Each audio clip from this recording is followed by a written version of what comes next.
Welcome to the Pearls of Wisdom podcast, where we mix business, law of attraction, spirituality, and well-being with great guests and phenomenal stories. You'll hear hints, tips, and up-to-the-minute information on digital communication from an expert in her field. Pearl has some wonderful individuals in her networks, and she will be interviewing them all at some point in the future. Enjoy your listening.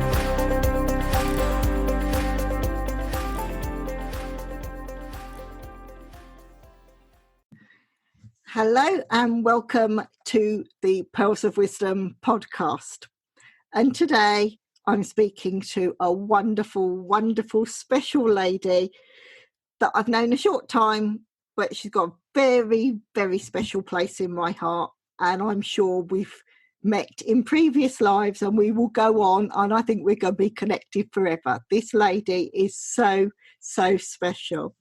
Now, I'd like to introduce you to Elle, Welch, who's a homeopath, a wellbeing advisor, and just an all-round absolutely fantastic, phenomenal lady who I am so grateful to have in my life. Welcome, Elle. Hello. Thank you. I'm speechless. Doesn't happen often. Thank you. It's brilliant. I have been so looking forward to doing this interview, and I know the listeners will be learning so much. And I'm going to say this, I say this every time, but you will need reams and reams of paper. Make sure you've got plenty of ink in that pen, because what Elle shares with us is such nuggets of information. Just make sure you've written it all down. And this lady is going to be in demand. So make sure when we share all the details, you reach out as quickly as you can and make sure you're at the front of the queue to work with this lady, because she's going to be very, very popular. She's just wonderful. You're too cute. You're too lovely. It's just my nature. And I just find when I'm doing the interviews, it just comes out and the listeners tend to know. Again, I can already feel the energy on this interview. I've got goosebumps coming up my arms and it's going to be very, very special. So I will, without further ado, I will ask you the first question. Can you describe your career path to date, please, Elle? Crikey. Yes. At 16 years old, I set up my own business. I've always been self-employed, except for once. And so I set up my own business when I was 16, doing home delivery videos. And as the home delivery videos, it was like Netflix of the 90s. And it was great because I didn't drive at the time. So I had to get my dad driving me around and doing all these home delivery videos. And it took off. And then DVDs. There's a thing called DVDs that we don't use anymore, but they became a thing and they started, destroying the video business because DVDs were so expensive. Yeah. So I had to look for something else. So I moved to Australia. That was the thing to do at the time. I was about 18, 19, and I went to Australia. Had some time out there. That was great. My auntie is a tarot reader, a medium, so I spent a lot of time with her and she has a well-being, or she had a well-being centre within her home, and she does aura soma as well, so we did lots of aura work and lots of spiritual work over that sort of 18 through to 21, where I spent time between Australia and England. So I kind of followed the sun. Wherever the sun was, I went. And I just kind of, did anything that I possibly could that was spiritual, but able to earn some money from it. So my business was carrying on in the UK. I had people working for me at that time. So I was earning money through that. And I was just kind of I had just had a great time really through that time. And then I moved to Australia with my husband and I ran restaurants in Karratha in northwest Australia. So we lived right in well, it's now a city, but at the time it wasn't a city. There were, I think, 10,000 people, 9,000 men, 1,000 women, and it was mostly miners. And so I actually walked into a restaurant one day, and I said to the guy, I was like, "Oh, can I have a job?" And he said, "No, we are really, really quiet." He said, "I've got no room to employ anybody." I said, "Right, okay, I'm going to turn your restaurant around. Give me a week. I'm going to completely fill this place up." And he looked at me and he went, "Don't be stupid. You know, nobody comes into Perlers." And I went, "Yes, they will. They'll all come." And within the week, I had all the miners. I went and spoke to the different mines, and I sort of said, "You've got to come down to Perlers. We're going to have drinks all night. We're going to be doing this. I'm going to be doing cocktails and shooters and all this sort of thing." And we were jam-packed, absolutely jam-packed. Turned that restaurant around in such a short space of time. It was great because we were drinking shots and shooter, you know, doing all of those things till goodness knows what time in the morning, most nights. And then we'd go to bed at about 6 a.m. and then we'd be up for work again at 10 a.m. the next day. So it was, it was fast-paced life. And that was the only time I worked for somebody, really. Then I came back to the UK, opened a surf shop with my husband. So we ended up with 3 little surf shops, and I started studying homeopathy at the same time as that. Rewind a couple of years, we were in Australia and we did our Reiki 1 together because my husband thought I was a bit of a Fruit Loop, and he thought I was a bit batty and crazy, and I was like, wow, do you know what, if you're going to walk this path with me, then really you need to feel the energy. So I'd always done spiritual healing at that point. So we went and got attuned to Reiki, and that was it. Changed his life completely and utterly. So for our honeymoon, we did Reiki 2 together. And then we opened the surf shop, had 4 babies. I studied for homeopathy, my homeopathy license, which was 4 years at college. And then did Reiki 3 masters after that.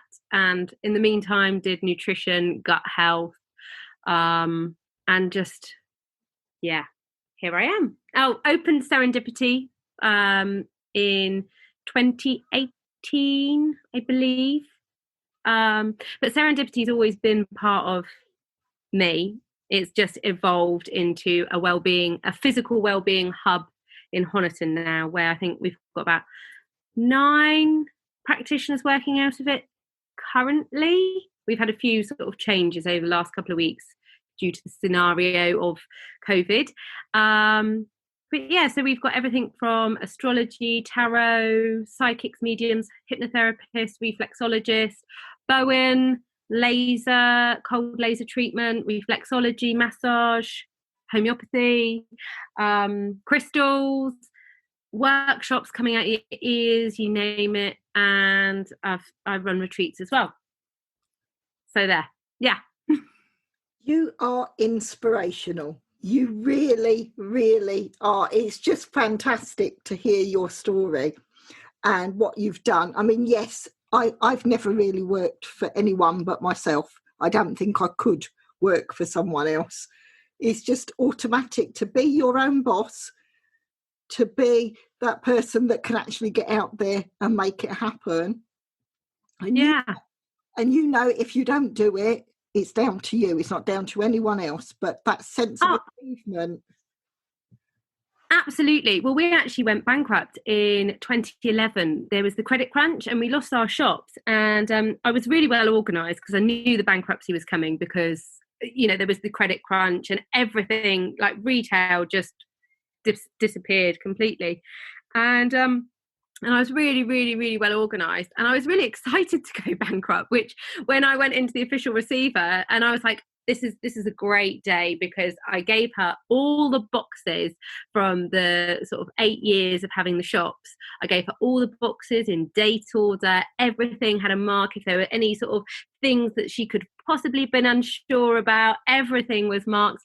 And she said, why are you being so excited about going bankrupt. Most people are terrified that it's the worst decision they've ever made. I said, well, the thing is, it's kind of, I work with the universe. I'm a child of the universe. And if this is what I'm being brought to, then clearly this is part of my journey and good things are going to happen afterwards. It's just, I have to allow this door to close for the next door to open. Yeah. And she looked at me as if I was speaking the biggest amount of gobbledygook ever. But that day, life got, that all the stress that was there from what was going on at the time disappeared. Yeah. It went, the very next day, my husband picked up a lawnmower and went out and cut lawns. And I printed off a load of things saying, Dave will do it, stuck them through, I'd go leaflet dropping for hours and hours and hours a day. And how many years later are we now? We're 9, 10 years later. And I think, 9 years later. And Dave could have work for the next 10 years. He's got so many client things now. So it's always allowing yourself to work with that flow and not fight it sometimes, because when you fight it, it can prove to be difficult. So I've always just gone with that flow of if it's supposed to happen, it will. And even if it's not a great thing, sometimes there's a great thing around the corner. Yeah. And that is wonderful. I'm getting goosebumps just whilst you're sharing this, because it's my businesses grow and I change, and I always think of myself almost like Madonna, where she reinvents herself regularly, because I'm of an age where I think, yes, Madonna comes in one end and then just decides she's going to do something completely different, and my businesses have morphed because that's what's needed. And it's nothing to be ashamed about or embarrassed about, because as people, I'm not the same as I was at 16. Yeah. I shouldn't expect to be. I'm turning 40 in 6 months' time. I shouldn't be the same as I'm 16. I've grown, I've evolved, I've developed. Therefore, what served me at 16 isn't going to serve me at 40. And I think people forget that there should be movement and flexibility within how we develop and change. And the world apparently spins. So if the world is spinning and constantly changing and seasons are changing, makes sense. Yeah. And I think they're the people that do well. If you're prepared to go with the change and not stay in a specific area and not be rigid, it just, you're going to move forward, and you're always going to find that you'll be on the right side. And with doing the spiritual work and working with the universe, that it's always going to come the way it's supposed to. Anyway. It is, and it's listening to the guides. It's listening to your messages. It's listening to. There are so many times that I have had a very clear message, and I have ignored it, and things have happened, and I can track back to messages that I've got and gone, if only I had followed, I was warned about this, or there were signals that I should have done this, and I didn't. And obviously even within destiny, fate, our path, that also is subject to change as well. If you have a reading with a tarot card reader, for example, you have your spread out there, and they can give guidance because they can see what things may unfurl. But if you make a different choice at some point, then that may not happen. It's just that is open to you at that time. So I think, there's been a lot of really learning to listen to what I'm being given and working with that. And actually understanding that, it's not always like a voice in your ear going, you've got to do this, you've got to do. It's learning to listen to that intuition, that gut, and the messages that you see and that you feel. Yeah. Totally totally agree. And to the listeners, I told you it's going to be a fantastic show. The amount of information that Elle's already sharing, I've got goosebumps on goosebumps. It's absolutely wonderful. And we match. Your dress matches my wall. How amazing is that? You know, synchronicity right there. Definitely. And I am wearing the pendant that I bought from you. Now, because this is audio, I will describe it. I've got a lavender aura heart pendant that I bought from Elle, and it is absolutely beautiful. And when we look at it, it's almost clear, but when I put it against my skin, it changes colour. And why is that? Is that because of the aura part of it? How is that? Crystals, I think everyone sees crystals differently as well, because obviously they're energetic. So everybody feels energy differently. Everyone. So along with homeopathy, it's all energetic. So I think it's changing to work with your vibrations, if that makes sense. It would look completely different with me. Yeah, that makes a lot of sense. And again, to the listeners, we will be sharing all the links. I know I've just put in quite a large order with Elle, and I can't wait. Every time I see the postman going past, I'm thinking, is that my parcel's coming? Because, the stuff that Serendipity sells, the crystals are fantastic. The quality is the best I've seen. It's absolutely I'm very gorgeous. excited. I actually had a little bit of a conversation with my wholesaler last night, and this is how incredible they are. They're an ethical wholesaler. They go out and they only select from certain places to buy from, etc., etc. Which is why I can't access some crystals that other people can access, because I just won't buy unethical goods. And so some things arrived yesterday, and there was 4 or 5 things, which is unheard of for my wholesaler, that were just not cool. I just wasn't very happy with them because they were very expensive items. And I emailed, and at 8 o'clock last night, or between 7 and 8, I was non-stop email to and fro, because he couldn't rest knowing that I was unhappy. He was that keen to make sure that I was, happy, and that everything was as it should be. And they're just great to work with. So the whole ethos and therefore the energy of the crystals is even better. Yeah. If that makes. And this is the things I'm learning from working with you, Elle. The difference, because yes, I've got my crystal Bible that I look at and I read up, and I've got Judy. Great. Yes, and the other thing I've got, now I will share, now the listeners can't see this, but I am sharing one of my tarot thing, my oracle pack, which is crystal angels. And this is one of the first things that got me into crystals, because I would do the reading, and every crystal and angel that came through, I would make sure I'd have to go out and purchase the crystal, so I would carry it with me every day. So I have loads of crystals everywhere. Oh, I love this. This is wonderful. It's just nice, isn't it? Oh, it is. This is why I was so excited to do this interview, because there's so much. And all right, the listener can't see everything I'm sharing. In front of my desk, I have crystals, and I bring them from the bedroom to my office, because they sit there to work with everything I'm doing. I have crystals all up on my shelves as well, and it's just choosing the right ones and everything, and I'm still learning from you.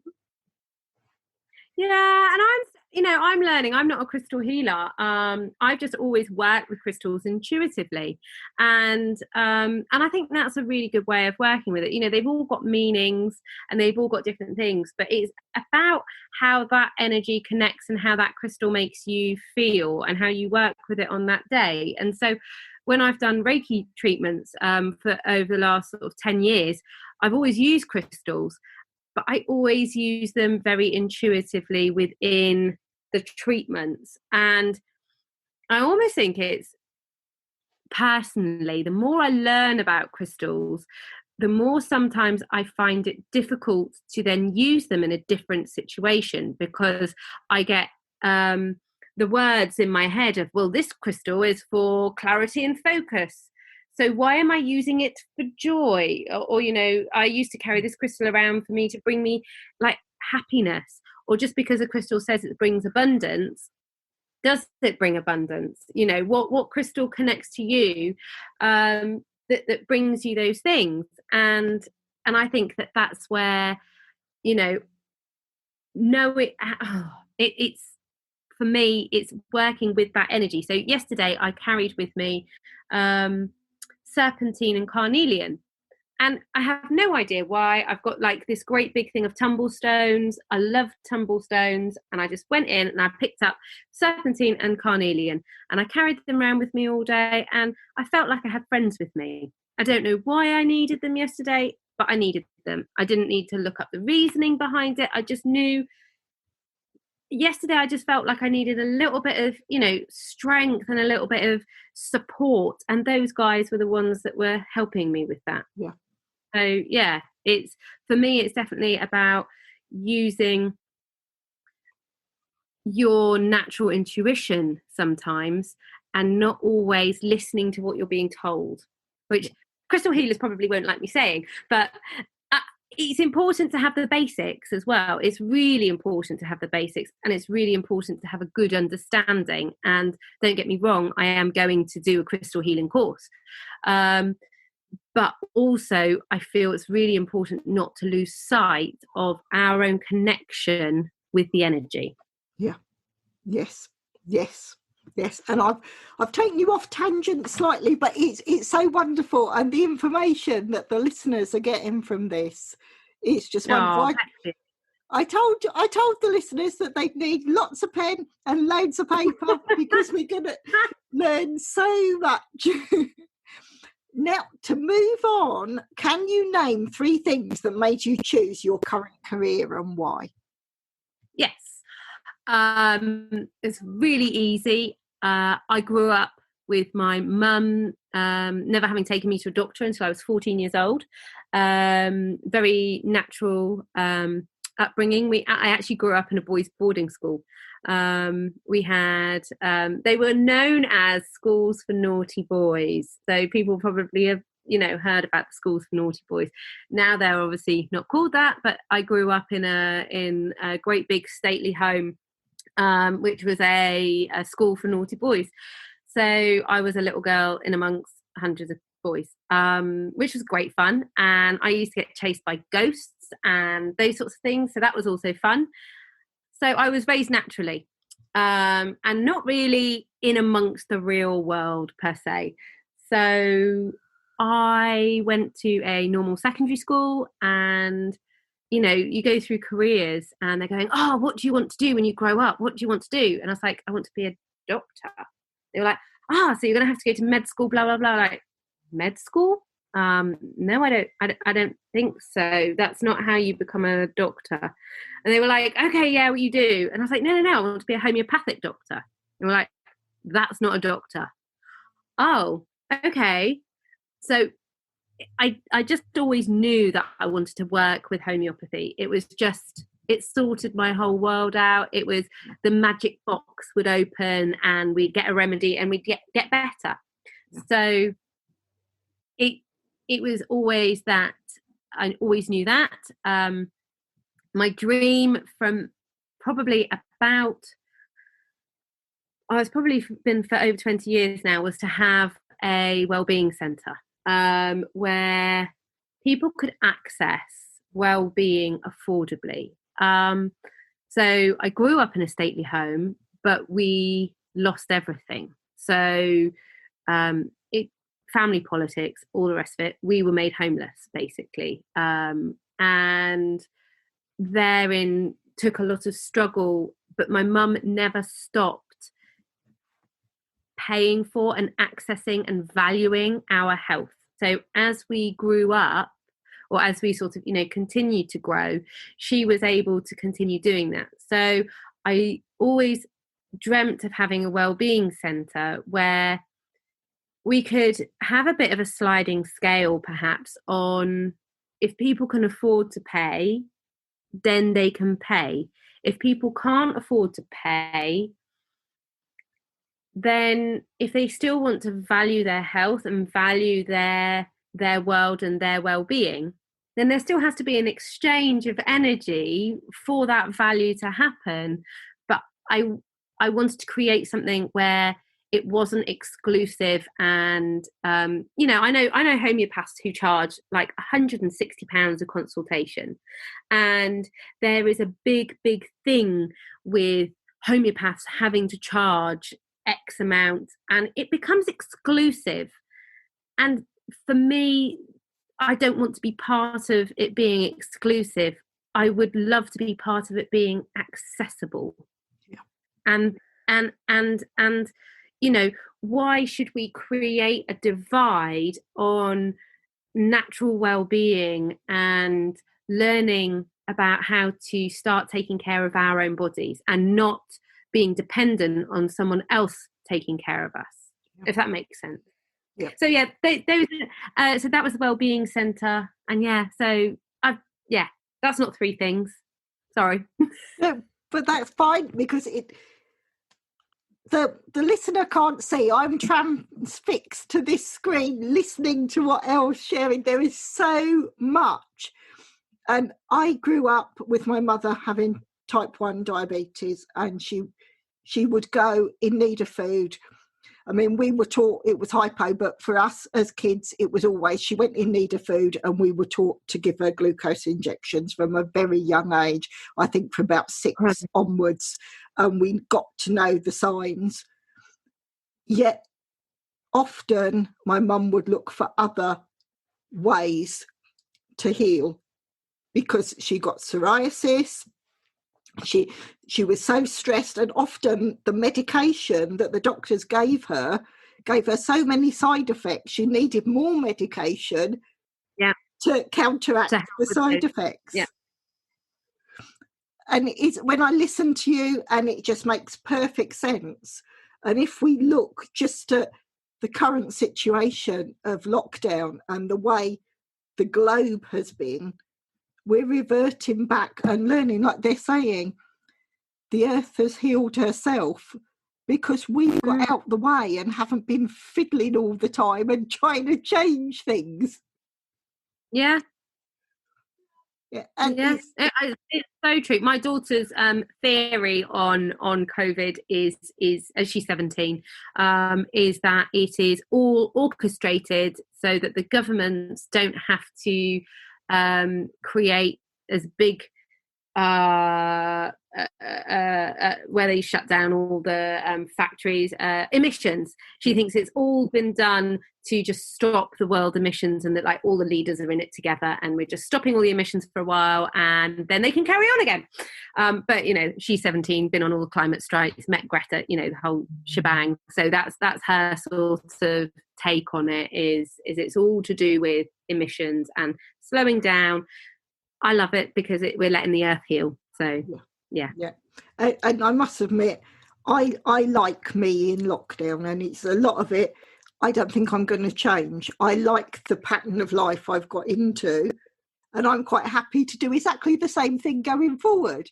Because with the diabetes in the family and everything, I don't want to go out and start mixing with everyone yet, because to me, if there's no cure, I don't want to be mixing until I know there's a cure and it's safe for me to go out, which is maybe a selfish way to look at it, but it's, I don't want to go out there and mix with loads of people. But it's not necessarily selfish. I think, actually change that word into self-care. Yeah. It's not, you're just looking after yourself for your own beliefs, and you're being true to what you're following your heart. So I think it's the most perfect reason. Yeah. Yes. Right. Yes, I will go with that. Good. Yes. Right. I am now going to move on to the next question. I am getting so much information for you. I'm loving this interview. And I'm going to ask now if so the listeners can hear, because we're learning so much from you, Elle, would you be a regular guest on the podcast so that we can connect with you on a regular basis? Happily. Brilliant. Happily. More than happy to do that. I love a natter. Thank you. And you've heard that, listeners, and I say it every time. Make sure you subscribe to the podcast, because then every new episode that is uploaded, you will know and you will get it straight away. So make sure, because this lady knows her stuff inside and out and is just fantastic. Marvellous. Right.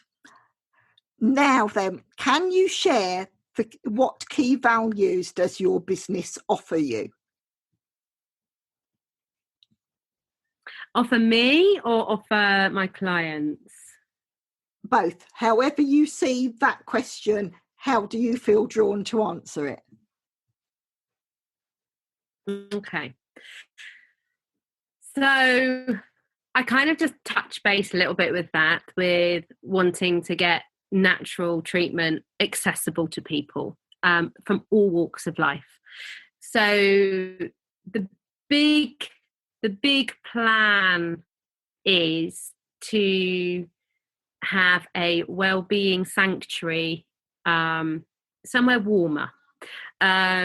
So it needs to be somewhere warmer. I have a genetic condition, and my grandmother was already bedridden by my age. So I'm doing really well, and I have so much gratitude for the lifestyle that I have, because it keeps me, it keeps me going. I'm working really hard with a personal trainer, keeping my muscles strong, and my remedies, and my food, and my red wine. I mentioned the red wine because the red wine actually is for me, it's an antioxidant, and I drink a nice organic one, so that's just my cheeky one. But yeah, so I'm looking at it's twofold, isn't it, really? So it's facilitating my future in a healthy way, so that I can exist and live and continue to have a good quality of life and longevity. So there's that. So I need to move to warmer climes. There's no two way about it. If I'm somewhere dry and warm, I have no pain. So I don't take pharmaceuticals very often. So that has to happen. Yeah. And within that's where serendipity comes into it, because what I'm able to hopefully create is this. The space that we've got in Honiton, in Devon, is where we've got lots and lots and lots of practitioners and therapists. And the idea is, as Pearl knows, I'm really not very tech. I'm not tech-based at all. I have no idea about an awful lot of things, and I'm going to learn. My Wi-Fi is terrible, so that doesn't help. So with then Serenity Radio have then linked up with all these other fabulous people. So it forwards the serendipity dream even further of creating this holistic well-being space in a beautiful warm climate, where people will be able to come from all over the world, and they'll be able to have healing, or Pearl can do a week-long Pearls of Wisdom retreats, where people can come in and out, and they can learn business, and they can learn about funnels. Were we talking about funnels the other day? We were. Yeah. So you could do a whole thing. You could do it on a one-to-one. There's going to be lots of different options, where if people just needed to come out and have peace and space for a week, then there would be options for peace and space. People needed to come out for a week of nutrition, or 3 days of nutrition, or tarot, or psychic, or something. It's going to be about creating some buzzy hub, but somewhere warm and beautiful. Oh, that just sounds fantastic. Oh, yes. And I think most of the listeners will be saying, yes, when is it? Put us on the list. We want to be there and do that, because that sounds like heaven on earth. the aim would be hopefully to be I'm going out hunting, hopefully. Well, I was supposed to be out hunting now, but hopefully be going out property hunting in sort of January time, and then hopefully next summer we'll be able to launch some gorgeous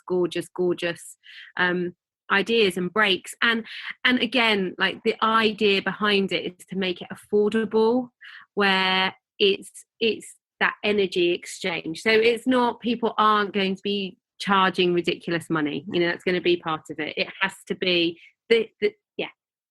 Anyway, you kind of get the idea. But yeah, so the value, I've forgotten the question, but it's all about well-being. It's all about giving people the opportunity to be the best them that they can be, to give them keys and pathways to get there. So at the moment, with Serendipity being the hub that it is, people will message me and then I will direct them to who it is that they're best suited to, who they should see, who they should speak to, what they should look at. Because then if I'm then boosting, and I say women because I've only got women working with me at the moment, if I can then boost these women by their business and their practices building, then they're boosting their clients, and it just goes on, and we are just raising vibrations and empowering each and every person along that line to be closer to the better version of them that they can be. And that's what it's all about. It's all about enabling, empowering, and giving people access. Oh, there you are. This is absolutely wonderful. The listeners, that resonates on so many different levels. I've got goosebumps on goosebumps, and I just feel like someone's just reached out and hugged me. Where you've shared that vision, it's so, the way you describe it, I'm already there. It's just wonderful. It's wonderful. And we've not talked about that before. So, I've just landed that on you. But I think, it'll be 2 years ago, we actually went out to Sardinia and had a look. And I fell in love with a beautiful 300 hectare property that's in the middle of nowhere, that people can really go and get lost. And I say people can go and get lost. People can go and find themselves. People can fall in love with themselves and start that journey or continue that journey. So yes, that wasn't quite right. That was not quite the right place. The right place will pop up. I know my guides will take me there at some point. I just have to trust when and where. Yeah. Oh, this is wonderful, wonderful. And anyway, anything I can do to help you to get there, I will do. See, and the listeners have heard that as well. So that's proof I will help you in any way I can. Thank you, Pearl. Now, if I move on, this question I throw in just to see the other half, as it were. So, what keeps you awake at night, if anything?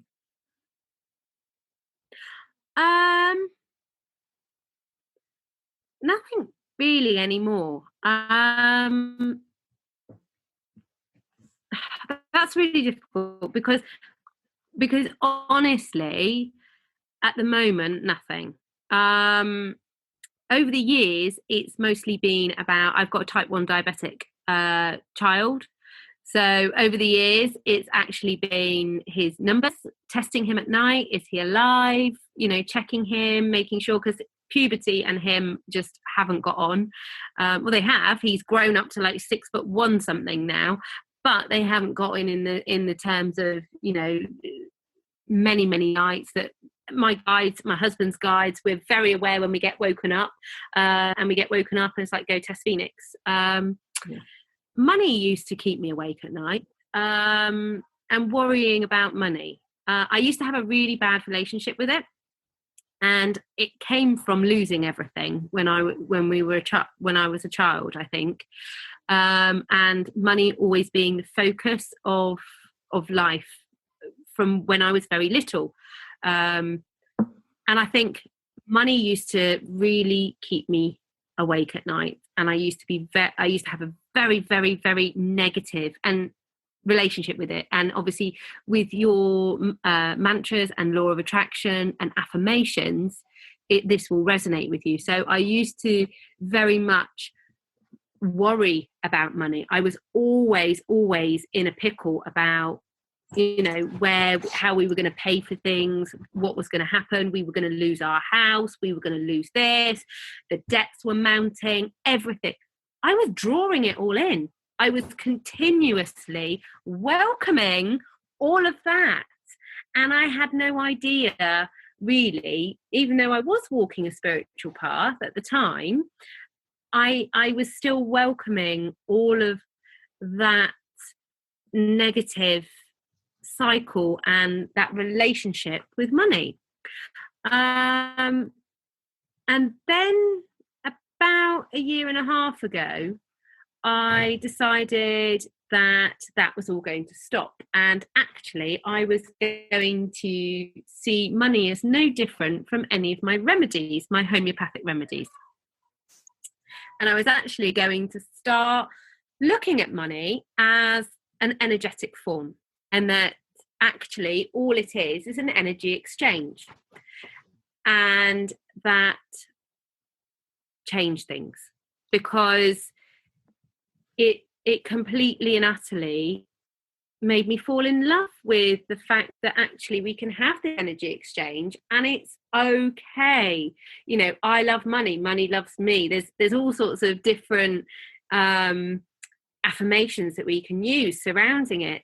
I am wealthy.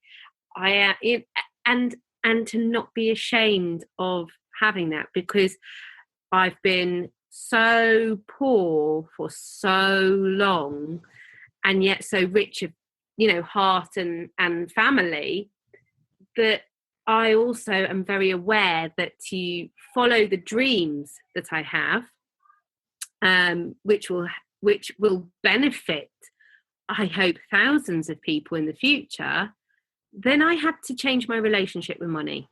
And that was when I did. And it's all good now. It's all good, you know, and it feels nice to be in a position where I can thank every sale coming in. I can thank everything.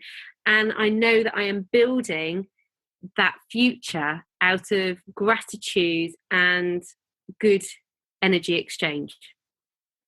Oh, that is absolutely wonderful, and I can connect in every single way.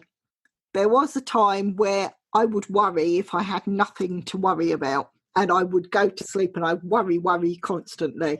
And when you say about that relationship with money, yes, I can say that I can go in peaks and troughs when I do my contracting work, because you get paid daily.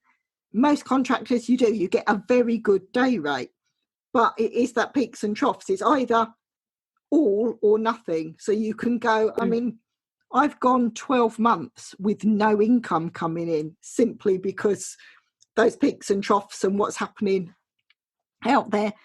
And when I looked at law of attraction, I thought, yes, I'm going to do this. And I think a few people have heard me say, I used to write down that I was going to win the Euro Millions. And I wrote it down as my affirmation that I was going to win my 169 million, which was the highest one that Euro Millions had done. And I think, right, I've done that. I've set my intention, and I wake up in the morning and I do it all online, no email. And I'd be thinking, but no, I've done everything I'm supposed to do. I've done everything. I've called it in. But of course, I wasn't doing it properly. And now, from COVID, where I've reassessed what I'm doing with my business and what I'm giving out, I am rich in so many ways. And I know from the work I'm doing, the richness of money is just the next step. The fact that I've met you, the fact that I've met Michelle, that I've met all these wonderful presenters through Serenity, that's priceless. And it's all connections. And it is everything you're saying, I'm thinking, yes, it resonates with. But so many people, when they talk about law of attraction, they don't understand.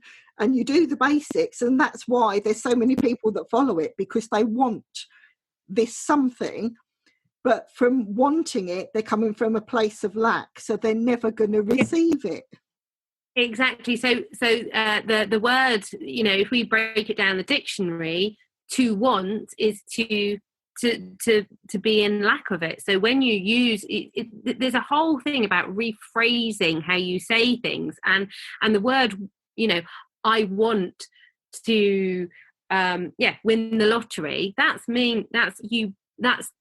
The meaning of that is I have lack of the lottery. I am telling the universe I have lack of it, and I'm okay with that because of how you're saying it. So it's when people say about, if people are children of the universe, or how people want to describe themselves, when you work with that universal energy, you have to be really precise. Yes. You can't be. We were saying right at the beginning of us recording our radio shows. Do you remember the first one I did took 15 hours because I didn't get it right. Then I had to move it home. I had to do all this faffing around, and I sent you a message, I believe, and I said I realised I'd said I needed it recorded by Monday. What I didn't say at any point was how long. So I had it recorded by Monday. It had just taken me Friday, Saturday and Sunday to do it. Yeah. So then I said to you, the next show, I've told my guides I need to record it in 3 hours. Yeah. And we did it in 2.5, I think. And now I'm down to an hour and a half recording and editing done. Yeah. Because that's the time that I have available for doing it. And so I've spoken to my guides and I've said, actually 3 hours, I've got 3 hours at the recording studio, but what I need is an hour and a half on the radio show, and I need an hour with half an hour editing on meditations. So I have 3 hours at the studio, and that's how it works. But I wasn't specific enough in the first place. So now it's then like getting it down to, when you're communicating, down to the smallest thing and the language we use. Yeah. Yeah. And I find with my shows, for the radio shows, I literally put bullet points. And I think you've said, and a few other people like Jo Allison will say regularly when I catch up with her, and she'll say, you're channeling. And I don't know what that is. And I literally, it's like the idea will come straight through my crown chakra, and that's what I deliver on my shows. And I can do my shows complete, have them ready within an hour now. It might take me, I'll meditate the whole day before, and like this week for next week's show, I did it at 9:30 on Tuesday evening. I recorded it at 9:30, and that was it, and it all just flowed and it all just came together. A hit bang, didn't need to edit anything. And that's where it's got to the stage where I'm so in flow and I'm getting that intuitive piece coming through. But yeah, and it's having that relationship with your guides, with trust, and with the universe that helps with that. Yes. Right, I will move on. I mean, this I'm loving this. Now we're keeping an eye on the time as well, because I know we're sharing so much information here. Elle, where and how do you work best? This is a good one. I work best in what lots of other people would probably call chaos.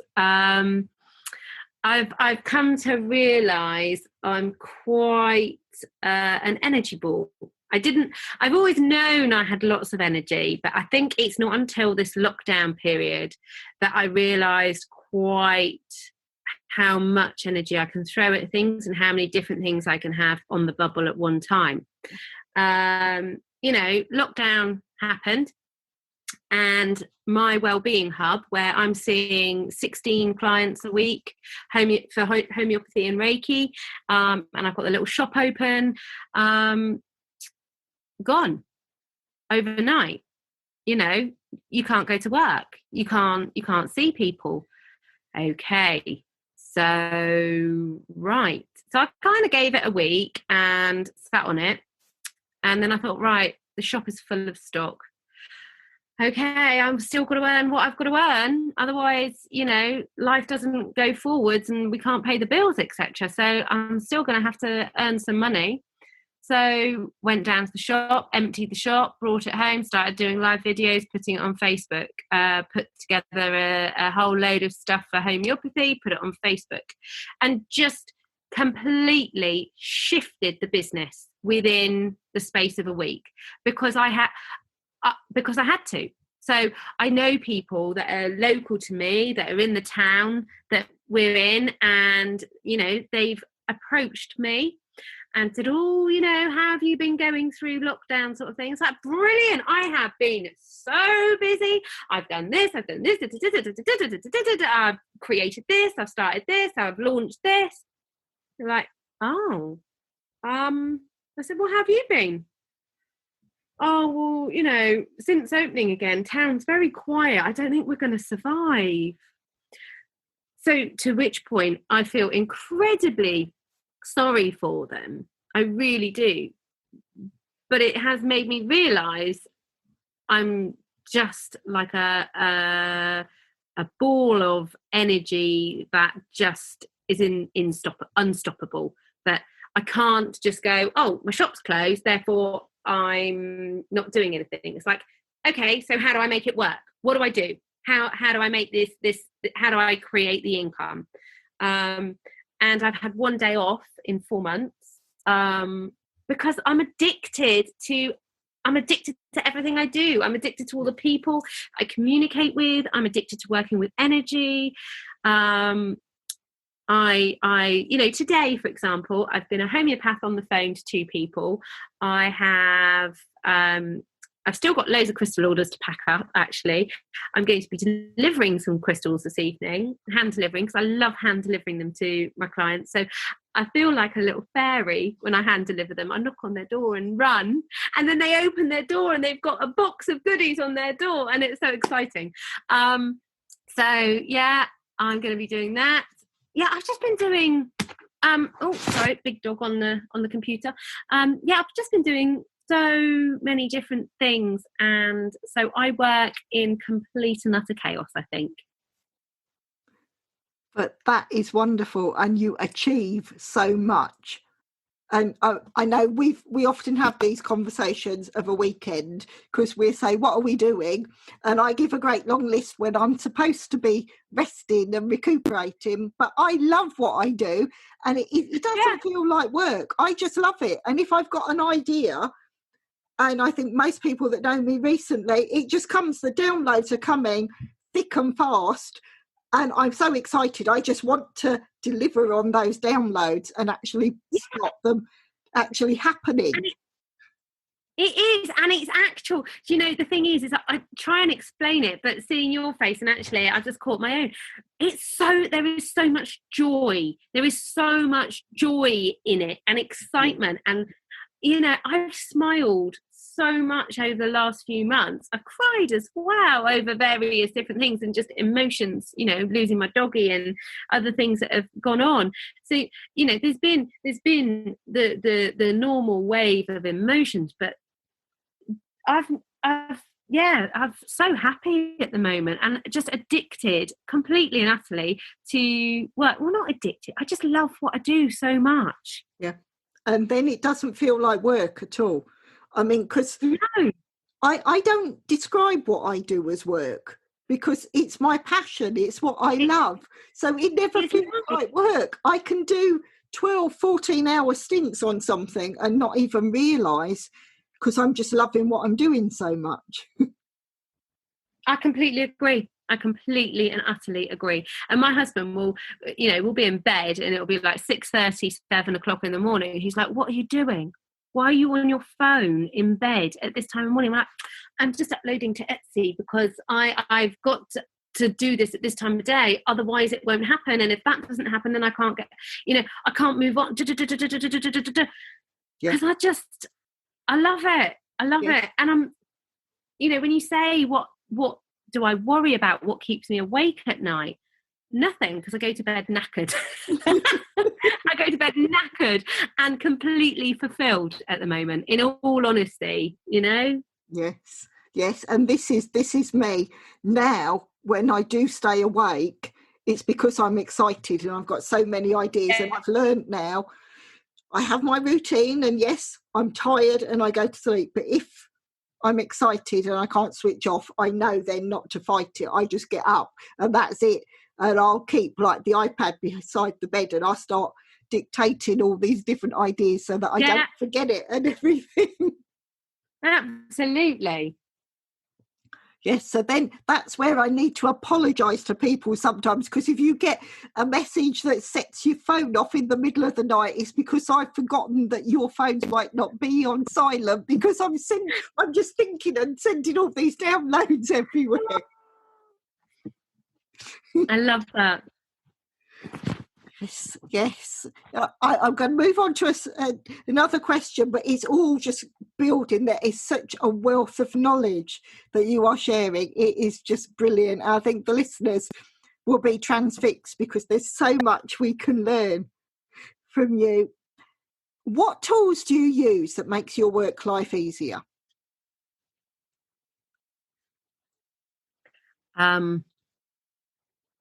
Well, I'm not very good at technology. And so I probably don't use any of the tools that I can to make life easier. In fact, I probably make life harder for myself. So I think I need to learn some more things at some point. So yeah, I probably don't do anything that makes it easier for myself, if I'm being honest. I go the long way around everything. I mean, yeah, Facebook Lives are great. And I'm learning how to do Etsy so that it can make life easier. I'm not good at Instagram. I find Instagram a difficult medium for me because it doesn't feel as tactile, perhaps, and as personal. And as much as people will bash Facebook, I adore it because my business exists because of Facebook. I'm connected to my family around the world, of which, my family are all over the world. They're in Hong Kong, Spain, Italy, Australia, the Caribbean, and probably various other places that I've just forgotten to mention. We have very small amount of family in this country, and Facebook keeps us all connected. So I love it. So Facebook is what I use. Right. I mean, I work with social media. Now, I think so many people have the wrong impression of how to use social networks, because everyone puts that their life is wonderful. They share all these wonderful things, and they don't share when it's bad and it's horrible, and it gives a completely false reading as to what things are and what people are doing. Because I think half these people on social media, like when you say with Instagram, the influencers that are sharing something, if you were to see them in the street, they wouldn't be anything like what they're showing us, because it's so photoshopped, it's so tweaked to such an extent. This isn't their lives. And sometimes it worries me for the younger children, because they've grown up with that. That's all they've seen. And they don't realise that it's complete load of rubbish. Most of it, these people have made it up. And the pressure they put on themselves from this. And it does. And I'm the first to say, yes, I've worked with social media for very large corporations, but you need to know how to use it properly. And whatever you put out there, if it's incorrect, it's going to come back and bite you, because people will know. And if you're not authentic, it's not going to work at all. And this is where, when I engage with your posts, they are authentic. I connect to you because we resonate at the same level, and you're the people that I want to be with. whereas half these youngsters and the pressure that people put on themselves to be this perfect person, and that perfect person doesn't exist. They're a fabrication. I completely agree. Yeah. Well, interestingly, I actually took a photograph last night. Someone shared it on Facebook, and I took a photograph to show my daughter, for the reason of she's 15 years old. She's very, very beautiful, and she's got, that figure that everybody wants, and she works hard for it, and she sees that figure on Instagram as well, and hairstyles on Instagram and poses. And actually, it was a model, and she shared like one shot of her from the side that had the right lighting and the right everything was just organized right, and she just held her body at the right whatever, and they took the photograph, and it's absolutely immaculate. And then the next photograph is on is there next to it, but the curtains are drawn and the actual light is on rather than natural light, and she sat in a slightly different position. And you have to look really carefully to even see it's the same person. And she said, I've got cellulite, I've got rolls, I've got, this is my body, and I'm fed up of people seeing me as this perfect person, because in reality this is taken 5 minutes apart. This is not at all. This is lighting. This is me knowing what position to put my body in to take this photo. And yet it's creating so much mental health issues amongst youth, because we are putting these things out, not this. But anyway, yes. So it's all, yeah. And I think that's why I find Instagram really difficult to engage with. Whereas I find Facebook a lot easier. But that's just me. That is fine, and I can agree with you with that. And a lot of corporate won't touch Instagram. They still won't touch Instagram because they can't engage with their audience in the same way. So that's for just a specific area, and just what you and I are sharing. Maybe people will change when they come out of lockdown. They will see a difference, and they will see just how they engage in the future. I'm going to move on to the next question. Now, what would you have done differently in your life if you had known then what you know now? Not worry. I had a massive breakdown. I was very, very unwell. It was completely and utterly created by anxiety, and I was in a very bad way. It was reactive. It was completely reactive. And I think the reason behind it is a good reason. Long story very short, my son got bitten by a bat in Orleans in France, and the bat had rabies. And obviously rabies is fatal, and we had to come back to the UK very quickly. We came back that day. I had a friend who worked in tropical diseases and infectious diseases. And so I spoke to her straight away, and I said, look, my son's been bitten by a bat with rabies. And we knew it had rabies because it was lying on the floor with a frothing mouth. And when we called the guy over in the cathedral in Orleans, he picked it up and he went, you have to go straight to the hospital. This bat has rabies. And so, yeah, it was from that, because then we had to go through this post-rabies protocol where he had to have immunoglobulin, and before they gave him the immunoglobulin, they warned me that there was a 1 in 250 chance that he may die from that injection. And if he didn't die from that injection, then obviously we had the next sort of 8 weeks to see whether he would die of rabies or not. So, we had to go through this protocol where we had to have vaccines every week. And I'd never vaccinated my children before that point. So that was also a bone of contention for me. I will skip over that. So it was a very, very difficult time of my life where I had 8 weeks of not knowing whether he was going to develop rabies. And what I did was, rather than having complete trust that it was going to be okay, I fell to pieces. And I didn't just fall to pieces for that 8 weeks, that 3 months. It was, I lost at least a year. And it was really, really difficult to be any kind of functioning human during that time. And I very, very easily could have just walked away from my family at that time. I felt no connection to life at all. I still wanted to be alive, but I felt no connection to life. And I then developed this whole thing of, but I've let myself down, I let the children down, I've walked away from my path in life, I became a complete shell.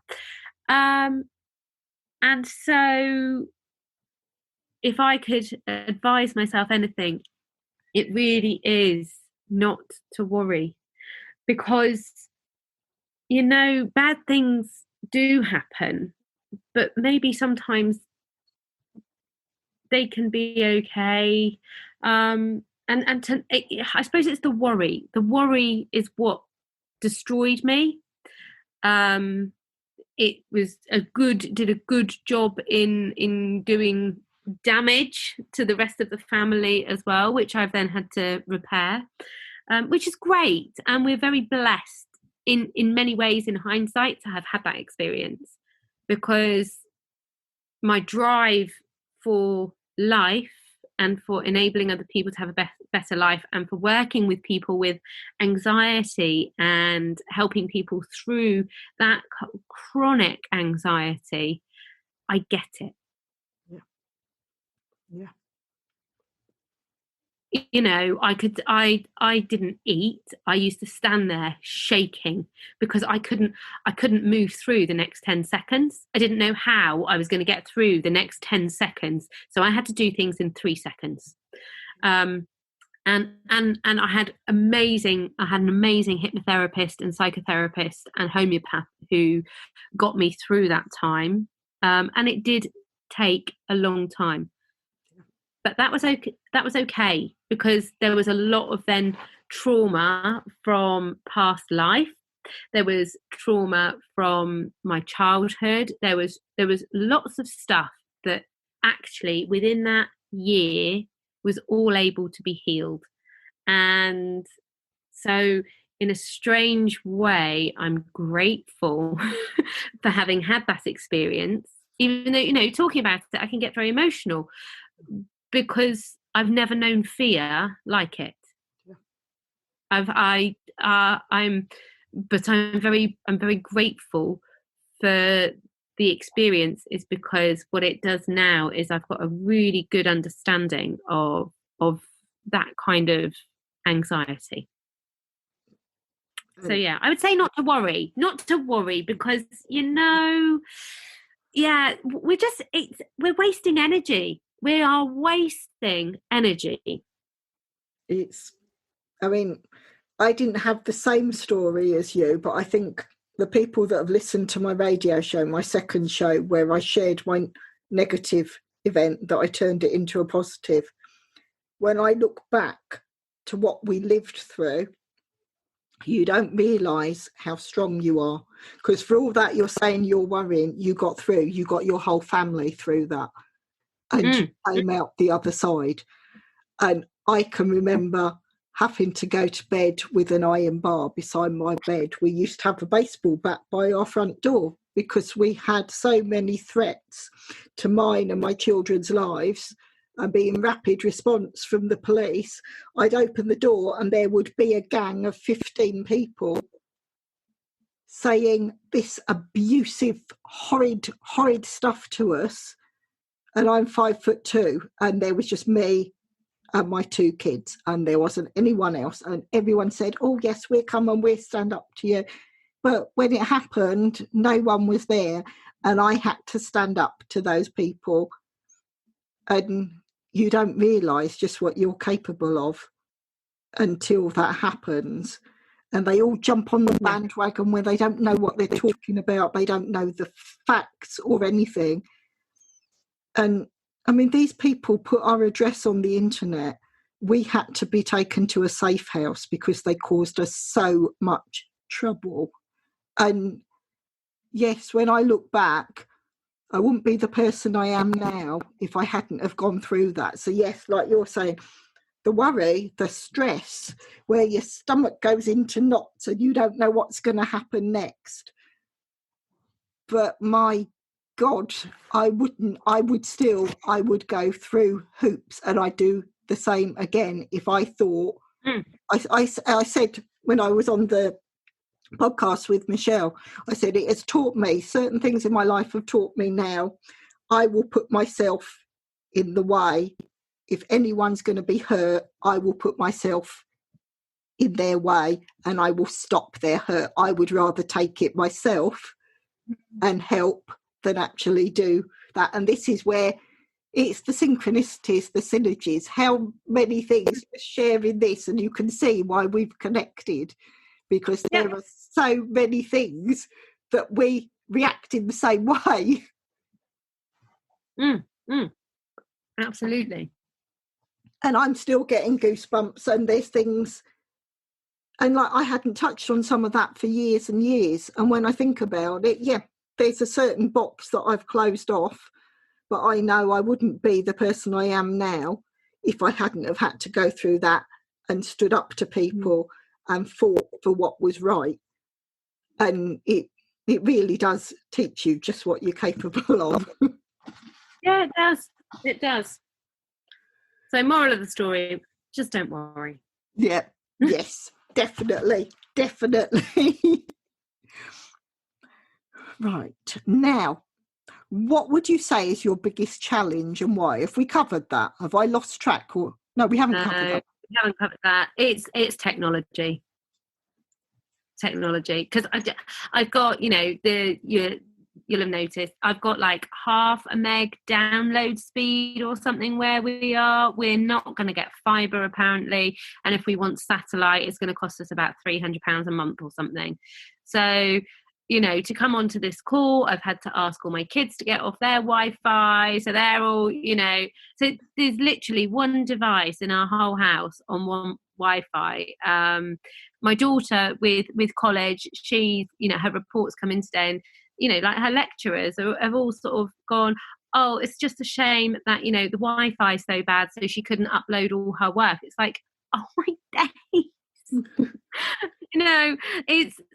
So I think I've got a really big mental block with trying to even do things technologically, because I know that my Wi-Fi can't support it. So I can't even upload photographs from my computer to the internet because the upload speed is not good enough. So I actually have to pay for a really large amount of data so that I can actually do it on my phone. So if I can't do it on my phone, I can't do it.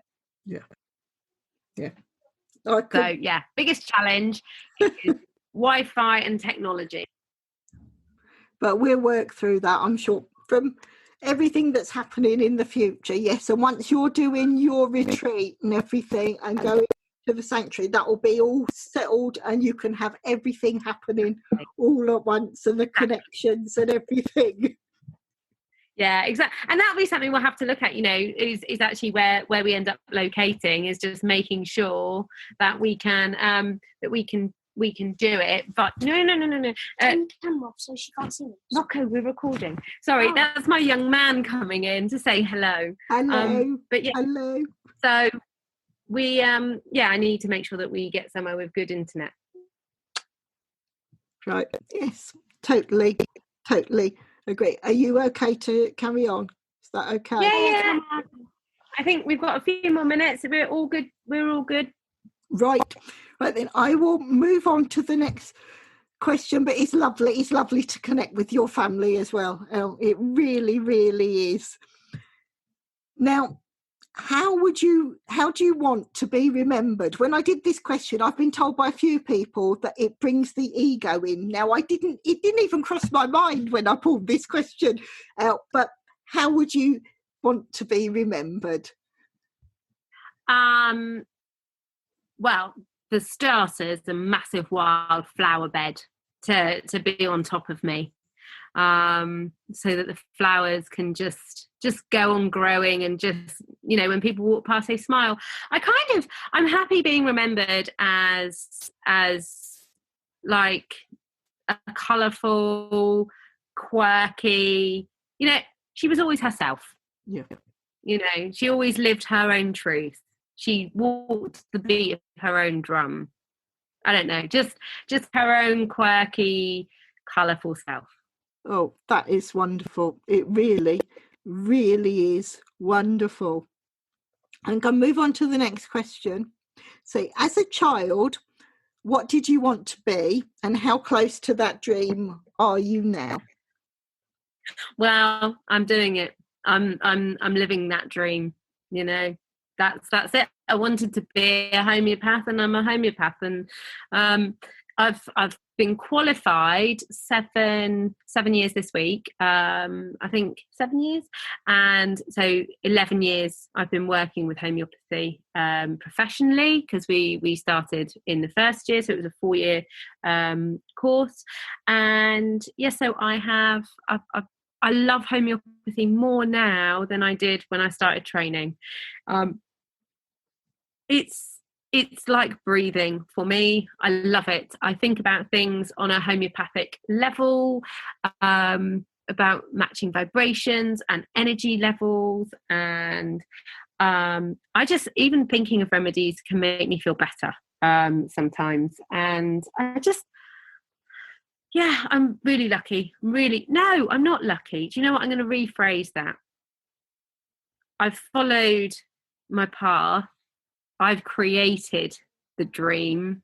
I'm living my truth. It's not that I'm lucky, it's that I've created it.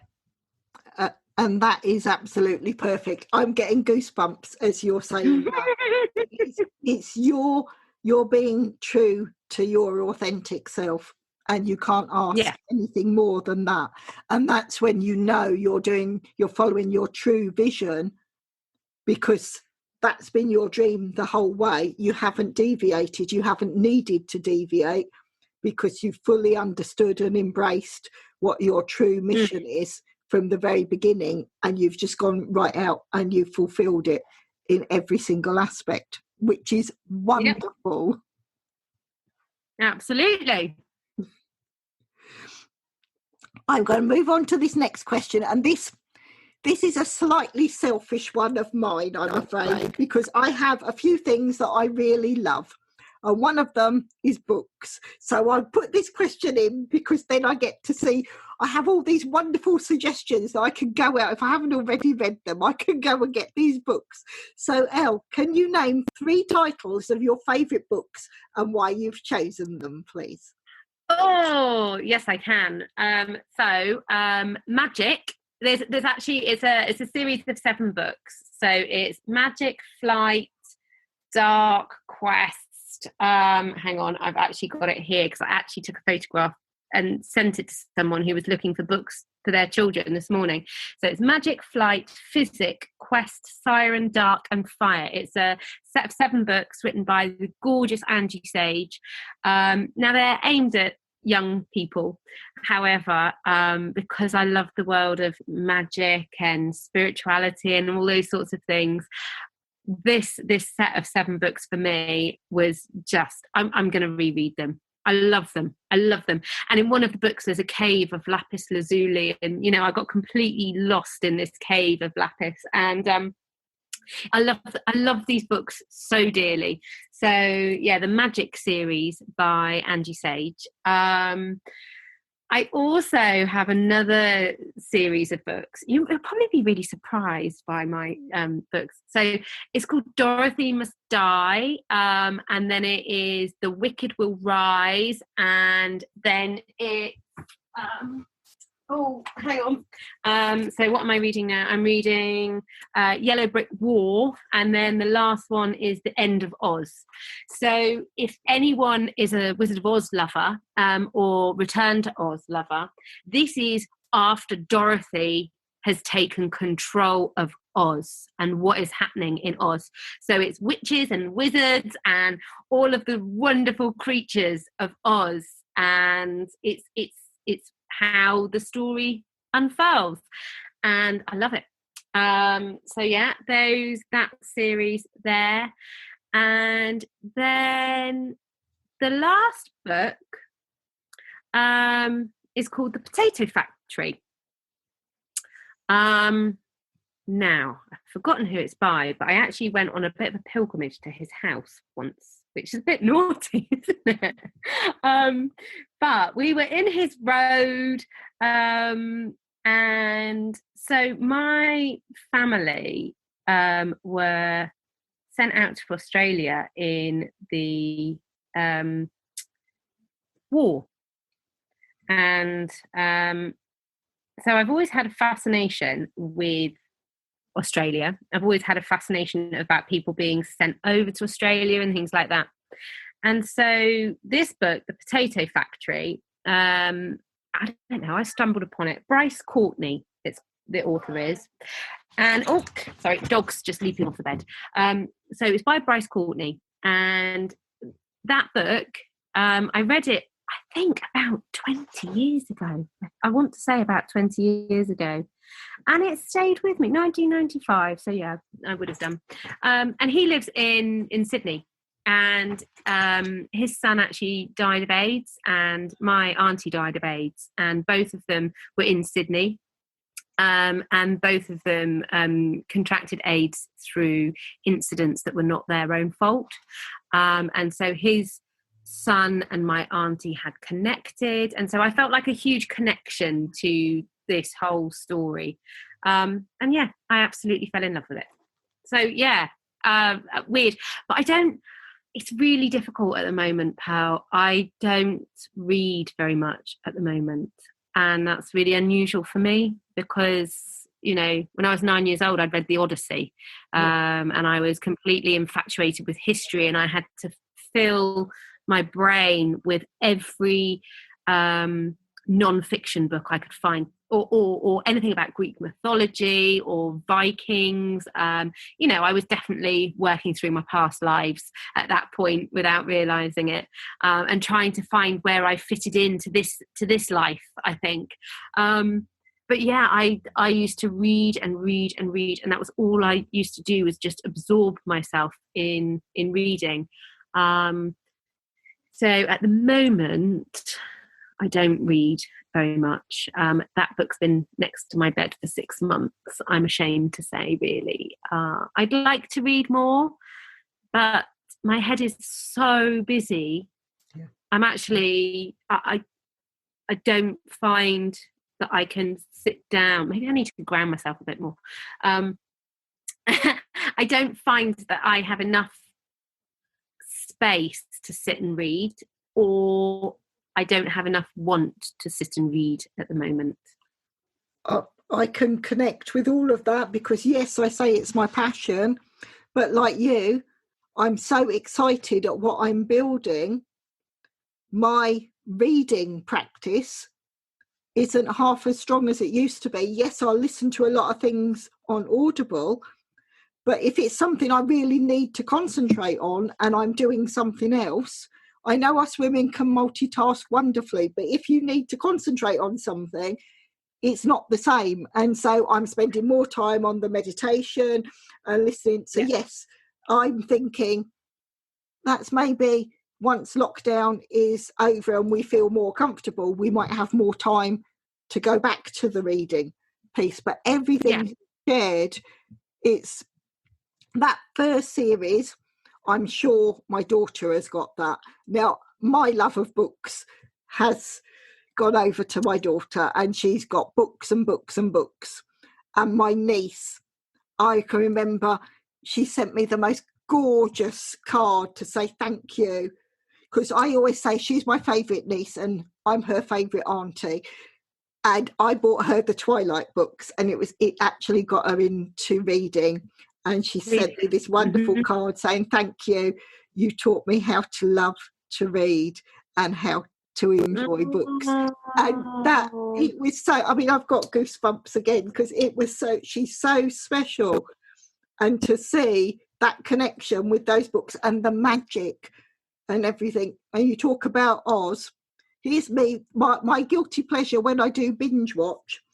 I would watch Supernatural, and I will watch it again and again because there's some pretty nice characters in there. But when they talk when they talk about Oz and they go to Oz, and they say, when you said that, that's the first thing that went through my mind from the books you're reading, and the background from the supernatural side and where it had gone through from ancestors, and they'd worked on it with the men and everything. And I'm thinking, yes, but see, that's sometimes my guilty pleasure. But if I wasn't watching Supernatural, I might be reading a bit more. But you don't get quite the same enjoyment sometimes of what you're... Most certainly not.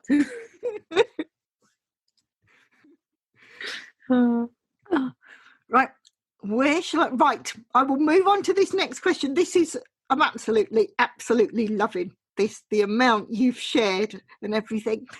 Who would you say are your key influencers and why? Ooh.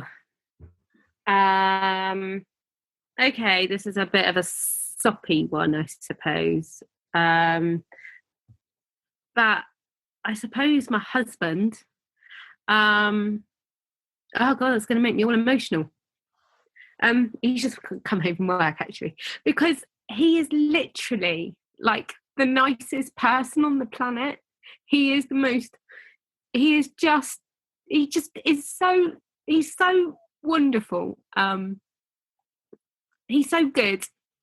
His whole world revolves around me and the kids and making sure we're all happy. He'll come home from work, and I know it's not these things that make it different, but he never thinks about his needs first. It's always, he'll come home from work and he is an incredible dad. Whatever the kids are wanting to do, he'll been manual working all day, and then off he'll go and he'll take a kid off to the bike park, or if I said to him, right, the grass needs cutting, or he'll come home and he'll do the dishwasher.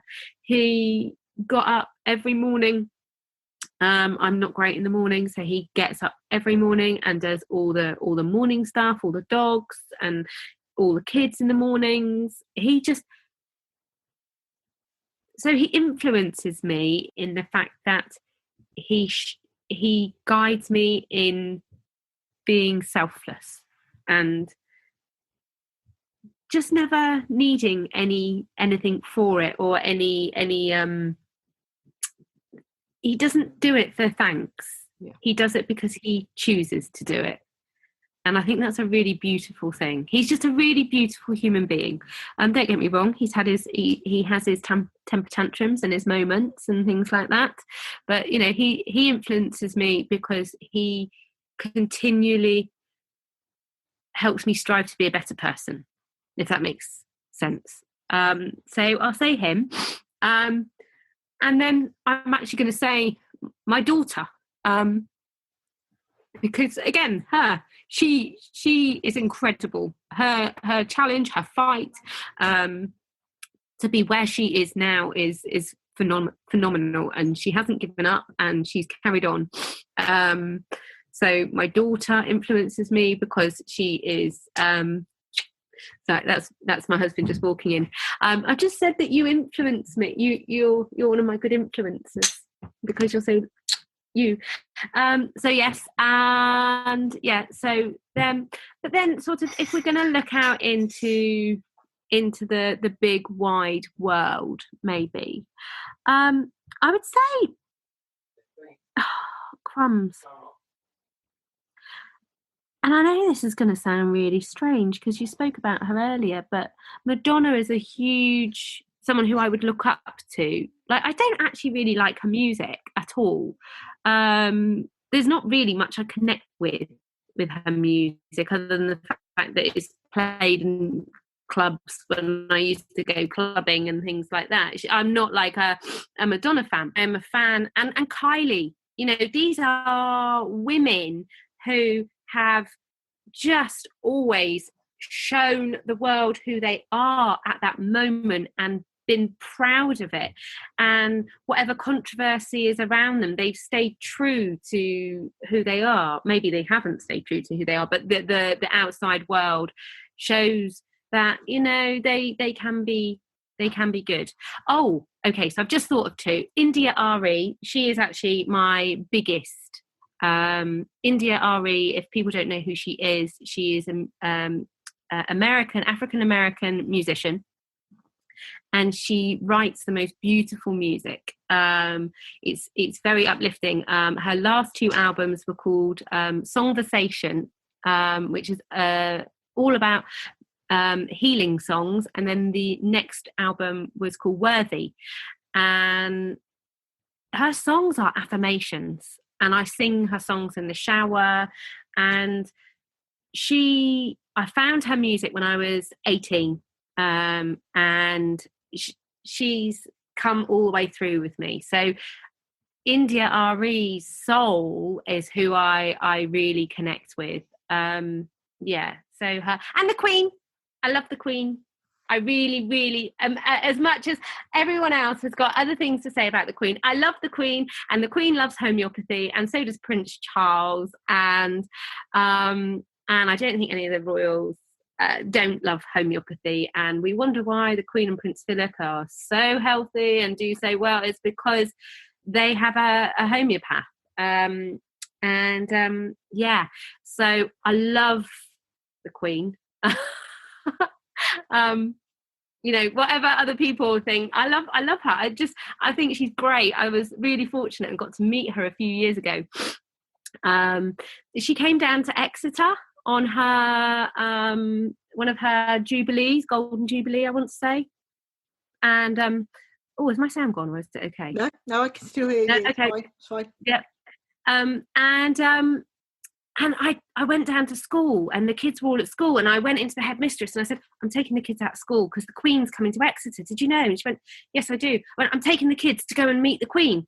And she went, there's going to be thousands of people there. I went, I don't care. We're going to meet the Queen. Come on, kids, come on. As you come to school, we're going to meet the Queen.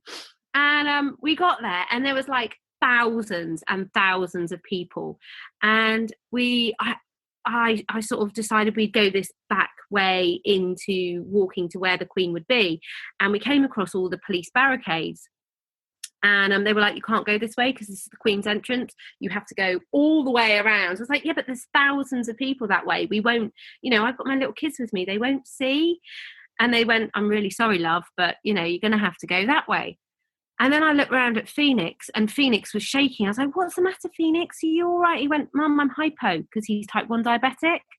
And he must have been only 8 years old at the time, I'm thinking. And he was like, Mum, I'm hypo. And I went, all right, sweetheart, right, just sit down and we'll so I turned around to the police officer and I said, look, is it okay if we just rest here for a minute? Because he's diabetic, he's hypoglycemic.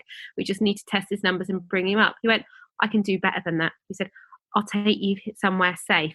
He took us to where the Queen was coming in and out. So we actually got to meet the Queen. Oh, that is absolutely wonderful.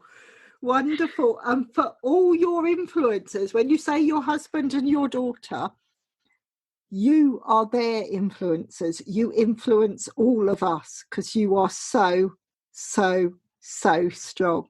You are so special. And thank you. This is why so many people connect with you, because you are a shining light that we all see. You are fantastic. You truly are. The whole screen has lit up the whole time you've been sharing your story. And you bring out the best of everyone. You are absolutely wonderful. when I first saw you being interviewed on Serenity, look at that connection we made. We've known each other so many times before, I'm sure of it. You are such a special, special person. And I've got starting from my head right the way down, it's going up and down my back. And that's my guides telling me that everything I'm saying is the truth. Because you are so very, very special. Oh, thank you. So are you. That was the thing, is you were the first interview that I'd caught, and I sort of just went, oh, I love this lady straight away, because of what you were speaking about at that moment was just like, yes, bringing business into, you know, the law of attraction, and how you were talking about it. I think you were saying something about going on long train journeys, and you were going into Westminster or something like. Or did I dream that? No. That's what I was doing. Yes. Yeah, and I just thought, my goodness me, this woman's got it. She's got it. But yes.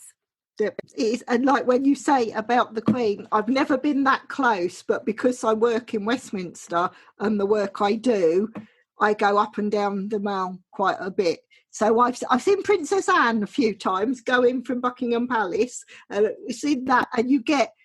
But for me, it's all the MPs. I've met every single one of them that are on telly because I've had to work with their teams, and so you see different things. I walked through Parliament Square the last time everything kicked off. It was happening just as I walked through, and you suddenly realise that's when you know you're being looked after, because I was okay.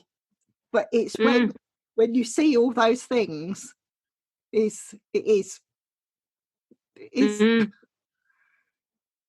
and we've gone quite unreal. Yes, so it does. It just, you are very, very special. You really are. Thank you. I'm going to move on to, we've only got a few questions left, because I am aware that I'm taking you away from your lovely, wonderful family, so you must thank them for me. That's all right. They're all right for a minute. Now, this is my longest question, so I have to take a great big deep breath. Sometimes I do wonder why I think of all these questions. If you could share a great meal with anyone, alive or dead, what would the meal be, and who would it be with? Oh, that's so easy. It would be with, and this is probably really, really, really, oh God, I would have a meal with Lagertha, who is a Viking who was the wife of Ragnar Lothbrok, and she was a massive.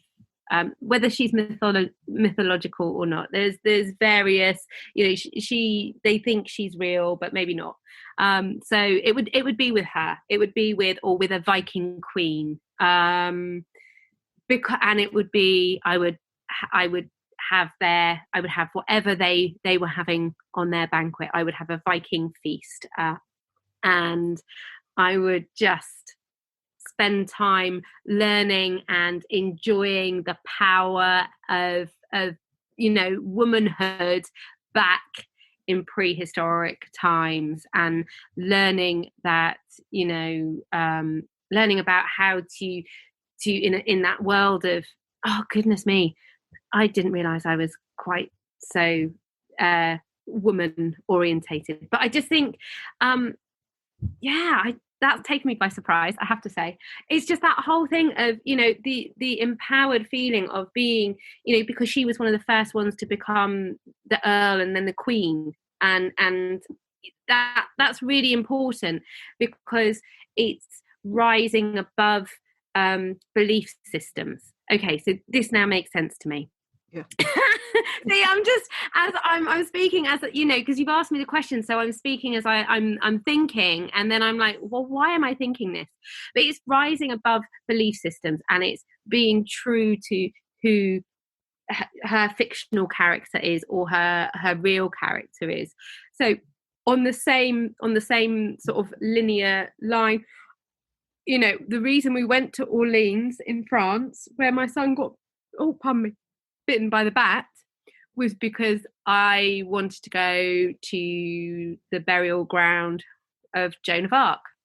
Because I'm a history fanatic, love history, and so I wanted to go and connect with Joan of Arc, because again, she's one of these women who fought against belief systems and came through to be true to her systems and her want of making a better world and creating a better world, because that's what she was following. So yeah, I'd probably go and hang out and chat with some pretty epic women from history. Oh, that is wonderful. Wonderful. And as you're speaking about that, it's like, again, that feeling, it's that ancestral tie that we have that goes back to those strong women that we see that have been influencers and that have achieved so much.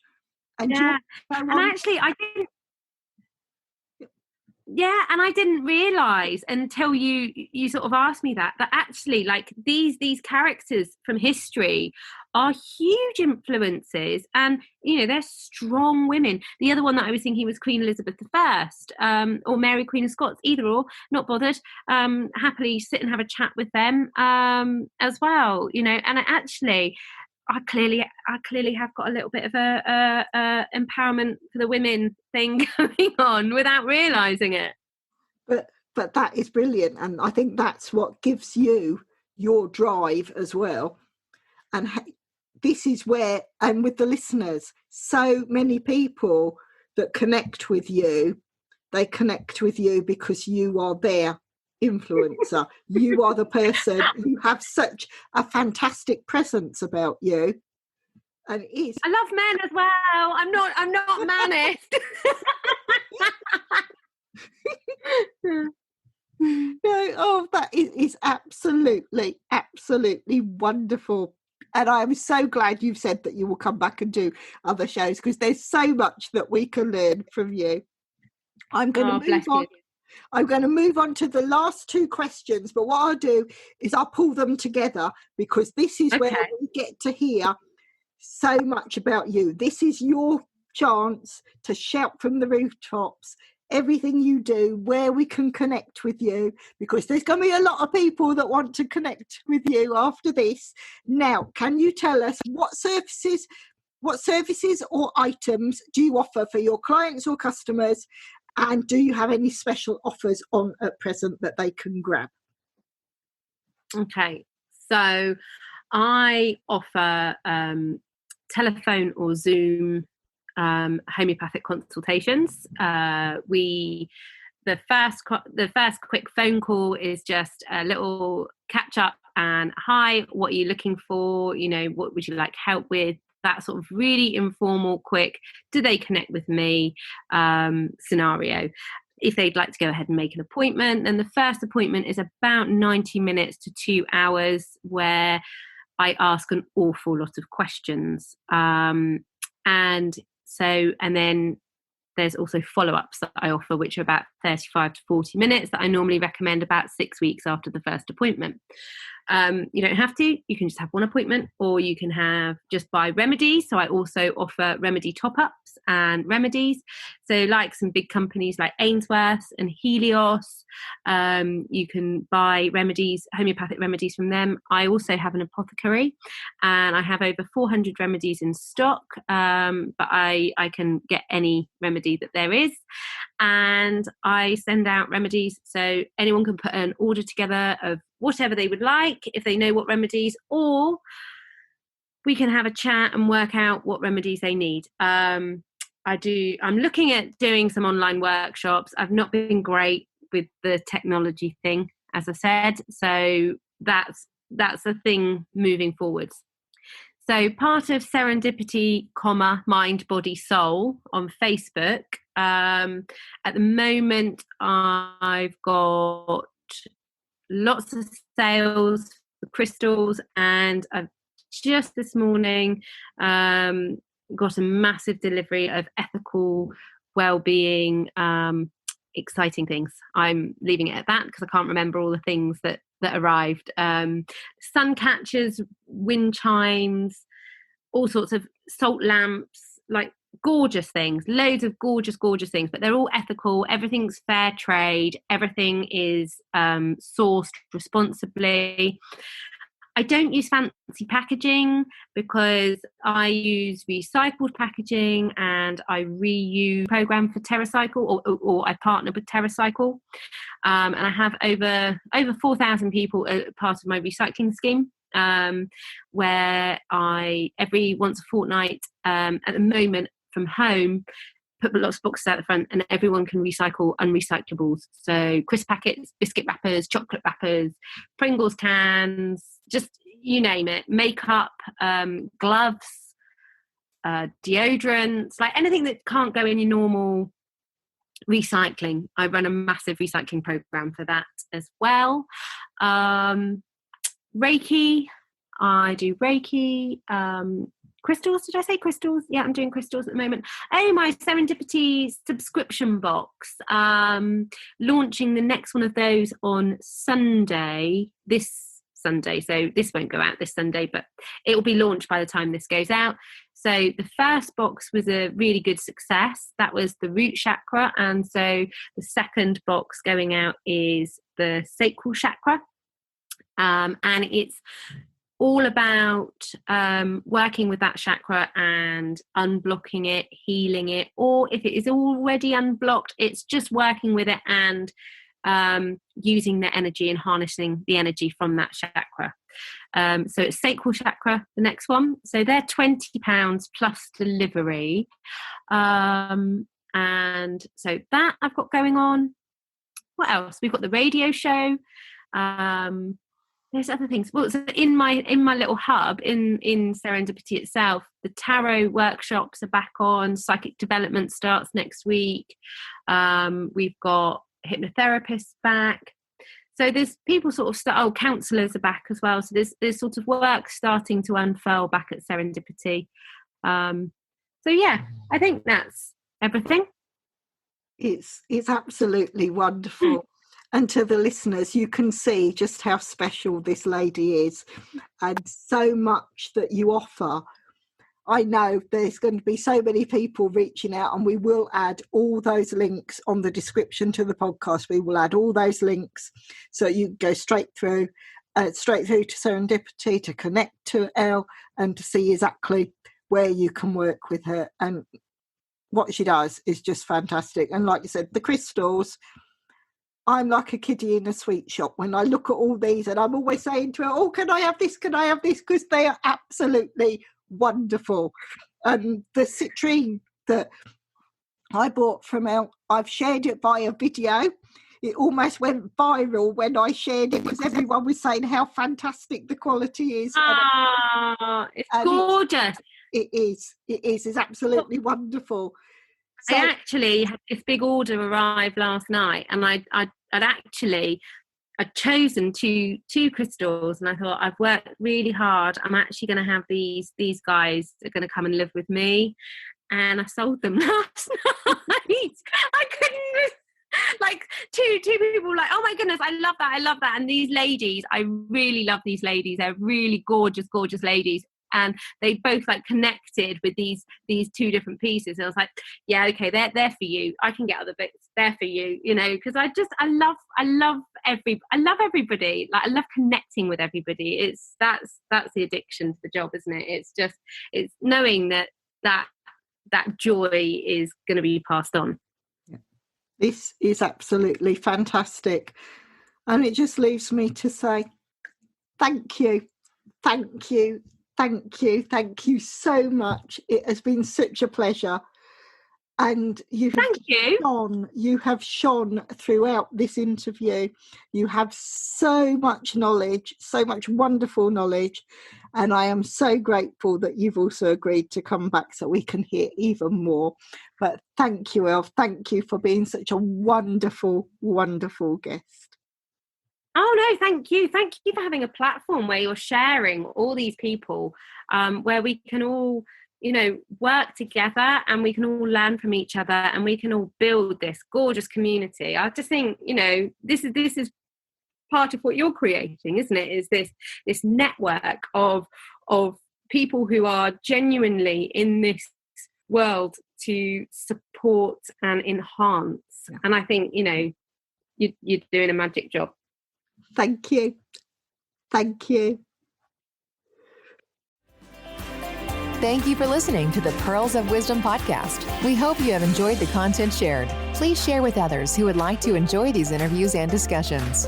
If you would like to support the podcast, please follow the link in the episode description. If you want to be a guest on the show, reach out and let's discuss next steps. Until the next time, enjoy your listening.